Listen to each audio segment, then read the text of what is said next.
സ്കൂളിലാണ് ഞാൻ +1 +2 2 വർഷം പഠിച്ചത്. വെറുതെ പഴയ ഓർമ്മയൊക്കെ പുതുക്കാൻ വേണ്ടിയിട്ട് ഈ വഴി പോകുമ്പോൾ ഇടയ്ക്കൊക്കെ ഒന്ന് കയറും. എന്നിട്ട് ഞങ്ങൾ നേരെ ടൈം പാസ് ധാബയിലോട്ട് വിട്ടു. ഇവിടുത്തെ ഫ്രൈഡ് റൈസ് കഴിക്കാൻ വേണ്ടിയിട്ട് 160 രൂപയ്ക്ക് ഇത്രയും ക്വാണ്ടിറ്റിയിൽ ഫ്രൈഡ് റൈസ് കിട്ടും. ഇത് 2-3 പേർക്ക് ഒരെണ്ണം വാങ്ങിച്ചാൽ കഴിക്കാൻ പറ്റും. ഇത് വാങ്ങിച്ചിട്ട് ഞങ്ങൾ രണ്ടുപേരും തന്നെ കഴിച്ച് തീർക്കാൻ നല്ലോണം കഷ്ടപ്പെട്ടു.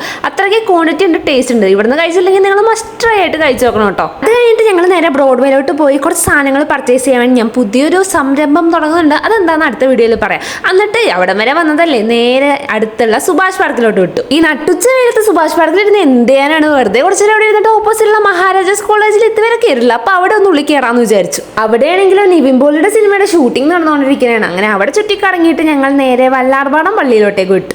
അവിടെയും കുറച്ച് ഇരുന്നിട്ട് നേരെ കണ്ടെയ്നർ റോഡ് വഴി പിഴലയിലോട്ട് വിട്ടു. പിഴലയിൽ ഞാൻ സത്യം പറഞ്ഞാൽ ഫസ്റ്റ് ടൈമാണ് വരുന്നത്. സ്ഥലമൊക്കെ അടിപൊളി സ്ഥലമാണ്. പക്ഷെ ഉച്ചയ്ക്ക് വെയിലത്തൊന്നും വരാണ്ട് സൺറൈസോ സൺസെറ്റൊക്കെ കാണാനായിട്ട് വന്നു കഴിഞ്ഞാൽ അടിപൊളിയായിരിക്കും.